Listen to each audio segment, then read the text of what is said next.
शनिश्चराय नमः। शनिवार व्रत कथा। एक समय की बात है। सूर्य, चंद्रमा, मंगल, बुध, बृहस्पति, शुक्र, शनि, राहु और केतु इन ग्रहों में आपस में झगड़ा हो गया कि हम सब में सबसे बड़ा कौन है। सब अपने अपने को बड़ा कहते थे। जब आपस में कोई निश्चय न हो सका तो सब के सब आपस में झगड़ते हुए इंद्रदेव के पास गए और कहने लगे कि आप सब देवताओं के राजा हैं, इसलिए आप हमारा न्याय करके बतलाओ कि हम नवों ग्रहों में से सबसे बड़ा कौन है। राजा इंद्र इनका प्रश्न सुनकर घबरा गए और कहने लगे कि मुझ में इतना सामर्थ्य नहीं है जो किसी को बड़ा या छोटा बतलाऊं। मैं अपने मुख से कुछ नहीं कह सकता हूँ। हाँ, एक उपाय हो सकता है। इस समय पृथ्वी पर राजा विक्रमादित्य दूसरों के दुखों का निवारण करने वाला है, इसलिए तुम सब मिलकर उन्हीं के पास जाओ, वही तुम्हारे दुखों का निवारण करेंगे। ऐसा वचन सुनकर सभी ग्रह देवता चलकर भूलोक में राजा विक्रमादित्य की सभा में जाकर उपस्थित हुए और अपना प्रश्न राजा के सामने रखा। राजा उनकी बात सुनकर बड़ी चिंता में पड़ गए कि मैं अपने मुख से किसको बड़ा और किसको छोटा बतलाऊं। जिसको छोटा बतलाऊंगा वही क्रोध करेगा। परंतु उनका झगड़ा निपटाने के लिए एक उपाय सोचा। उन्होंने सोना, चांदी, कांसा, पीतल, शीशा, रांगा, जस्ता, अभ्रक और लोहा नवों धातुओं के 9 आसन बनवाए। सब आसनों को क्रम से जैसे सोना सबसे पहले और लोहा सबसे पीछे बिछाए गए। इसके पश्चात राजा ने सब ग्रहों से कहा कि आप सब अपने अपने सिंहासनों पर बैठिए। जिसका आसन सबसे आगे वह सबसे बड़े और जिसका आसन सबसे पीछे वह सबसे छोटा जानिए। क्योंकि लोहा सबसे पीछे था और वह शनिदेव का आसन था, इसलिए शनिदेव ने समझ लिया कि राजा ने मुझको सबसे छोटा बना दिया है। इस पर शनिदेव को क्रोध आ गया और कहा, हे राजन, तू मेरे पराक्रम को नहीं जानता। सूर्य एक राशि में 1 महीना, चंद्रमा 2.25 महीना 2 दिन, मंगल 1.5 महीना, बृहस्पति 13 महीने, बुध और शुक्र 1 महीने। परंतु मैं एक राशि पर 2.5 अथवा 7.5 साल तक रहता हूँ। बड़े बड़े देवताओं को भी मैंने भीषण दुख दिया है। हे राजन, सुनो, राम जी को जब 7.5 आई तो उनको वनवास हुआ और रावण पर जब 7.5 आई तो राम ने लक्ष्मण के साथ लंका पर चढ़ाई कर रावण के कुल का नाश कर दिया। हे राजा, अब तुम सावधान रहना। राजा कहने लगा, जो कुछ मेरे भाग्य में होगा देखा जाएगा। उसके बाद अन्य ग्रह तो प्रसन्नता पूर्वक वहां से चले गए, परंतु शनिदेव बड़े क्रोध के साथ वहां से सिधारे। कुछ समय व्यतीत हो जाने पर जब राजा को 7.5 की दशा आई तो शनिदेव घोड़ों के सौदागर बनकर अनेक सुंदर घोड़ों के सहित राजा की राजधानी में आए। जब राजा ने सौदागर के आने की खबर सुनी तो अश्वपाल को अच्छे अच्छे घोड़े खरीदने की आज्ञा दी।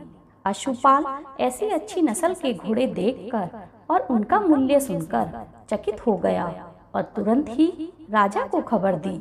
राजा उन घोड़ों को देखकर एक अच्छा सा घोड़ा चुनकर सवारी के लिए चढ़ा। राजा के घोड़े की पीठ पर बैठते ही घोड़ा जोर से भागा। घोड़ा बहुत दूर एक जंगल में जाकर राजा को छोड़कर अंतर्ध्यान हो गया। इसके बाद राजा अकेला जंगल में भटकता फिरता रहा। परंतु बहुत देर के पश्चात राजा ने भूख और प्यास से दुखी होकर भटकते भटकते एक ग्वाले को देखा। ग्वाले ने राजा को प्यास से व्याकुल देखकर पानी पिलाया। राजा की उंगली में एक अंगूठी थी, उसे निकालकर प्रसन्नता के साथ ग्वाले को दे दिया और शहर की ओर चल दिया। राजा शहर में पहुंचकर एक सेठ की दुकान पर जाकर बैठ गया और अपने आप को उज्जैन का रहने वाला और अपना नाम बीका बताया। सेठ ने उसको कुलीन मनुष्य जानकर जल आदि पिलाया। भाग्यवश उस दिन सेठ की दुकान पर बिक्री बहुत अधिक हुई। तब सेठ उसको भाग्यवान पुरुष समझकर भोजन कराने के लिए अपने साथ ले गया। भोजन कराते समय राजा ने आश्चर्य की बात देखी कि खूंटी पर हार लटक रहा है और वह खूंटी उस हार को निगल रही है। भोजन के पश्चात कमरे में आने पर जब सेठ को कमरे में हार ना मिला तो सबने यही निश्चय किया कि सिवाय बीका के और कोई इस कमरे में नहीं आया, अतः अवश्य ही उसी ने हार की चोरी की है। परंतु बीका ने हार लेने से मना कर दिया।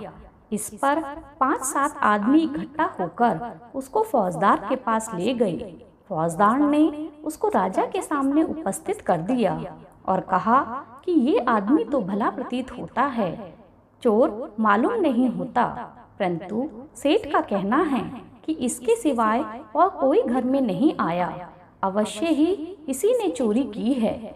तब राजा ने आज्ञा दी कि इसके हाथ पैर काटकर चौरंगिया कर दिया जाए। राजा की आज्ञा का तुरंत पालन किया गया और बीका के हाथ पैर काट दिए गए। इस प्रकार कुछ समय व्यतीत हो जाने पर एक तेली उसको अपने घर ले गया और कोलू पर उसको बिठा दिया।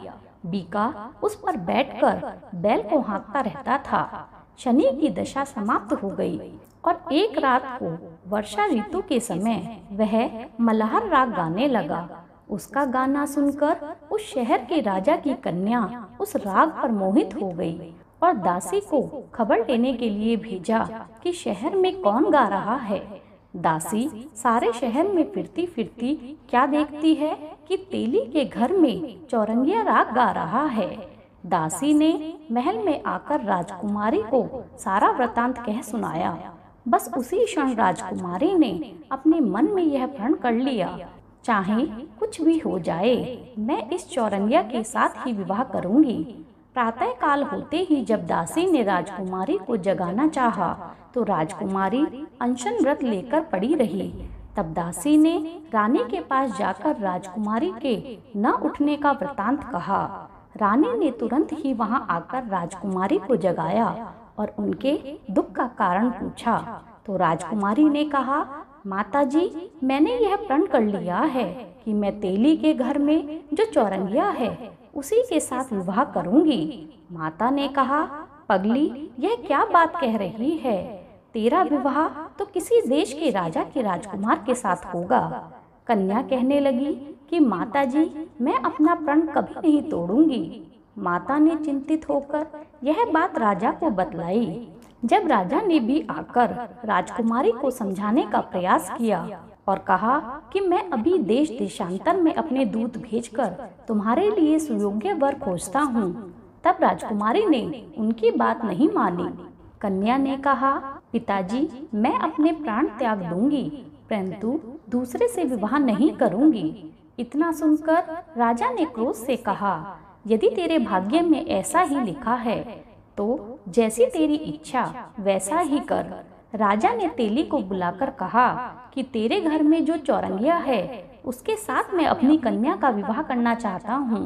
तेली ने कहा कि यह कैसे हो सकता है? कहाँ आप हमारे राजा और कहाँ मैं एक नीच तेली।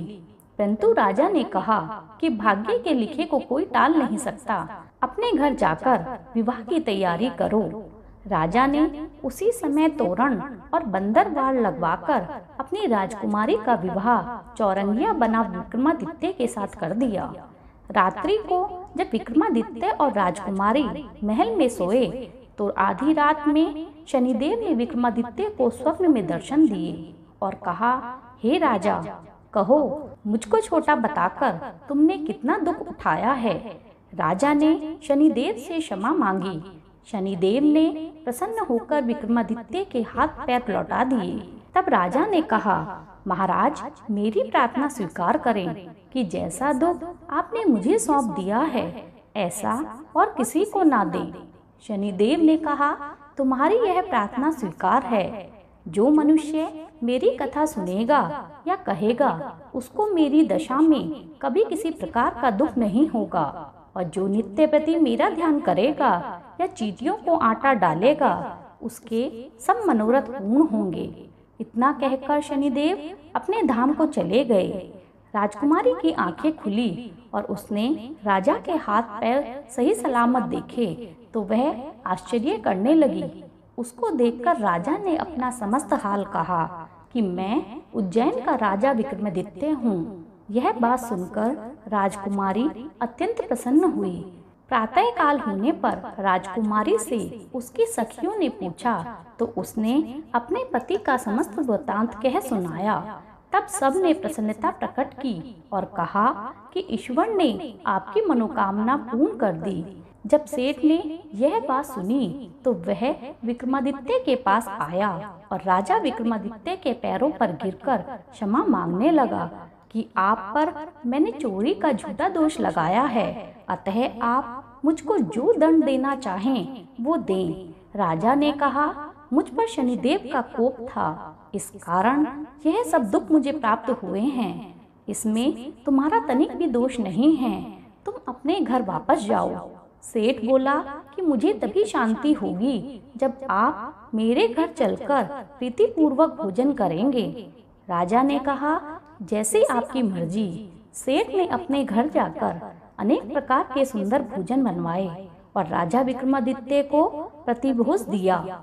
जिस समय विक्रमादित्य भोजन कर रहे थे, एक अत्यंत आश्चर्य की बात सबको दिखाई दी। जो खूंटी पहले हार निगल रही थी, वह अब हार को उगल रही थी। जब भोजन समाप्त हो गया तो सेठ ने हाथ जोड़कर बहुत सारी मोहरें राजा को भेंट में दी और कहा कि मेरे श्री कन्वर नाम की एक कन्या है, उसका पाणी ग्रहण आप करें। इसके बाद सेठ ने अपनी कन्या का विवाह राजा के साथ कर दिया और बहुत सा दान दहेज उनको दिया। इस प्रकार कुछ दिनों तक वहां निवास करने के पश्चात विक्रमादित्य ने शहर के राजा से कहा कि अब मेरी उज्जैन जाने की इच्छा है। फिर कुछ दिन बाद विदा लेकर राजकुमारी मनभावनी और सेठ की कन्या श्री कन्वरी तथा दोनों जगह से मिले अनेक दास दासियों, रथ और पालकियों सहित विक्रमादित्य उज्जैन की तरफ चल दिए। जब शहर के निकट पहुँचे तो नगर वासियों ने राजा के आने की सूचना प्राप्त की तो समस्त उज्जैन की प्रजा स्वागत के लिए आई। तब बड़ी प्रसन्नता के साथ राजा अपने महल में पधारे। सारे शहर में भारी महोत्सव मनाया गया और रात्रि में दीपमाला भी की गई। दूसरे दिन राजा ने शहर में यह सूचना कराई कि शनिश्चर देवता सब ग्रहों में सर्वोपरि हैं। मैंने इनको छोटा बतलाया, इसी से मुझको यह दुख प्राप्त हुआ है। इस कारण सारे शहर में सदा शनिश्चर की पूजा तथा कथा होने लगी। राजा और प्रजा अनेक प्रकार के सुख भोगती रही। जो कोई शनिश्चर की कथा को पढ़ता और सुनाता है, शनि देव की कृपा से उसके सब दुख दूर हो जाते हैं। शनिवार की कथा को व्रत में अवश्य पढ़ना चाहिए। ओम शनिश्चराय नमः। ओम शांति, ओम शांति, ओम शांति।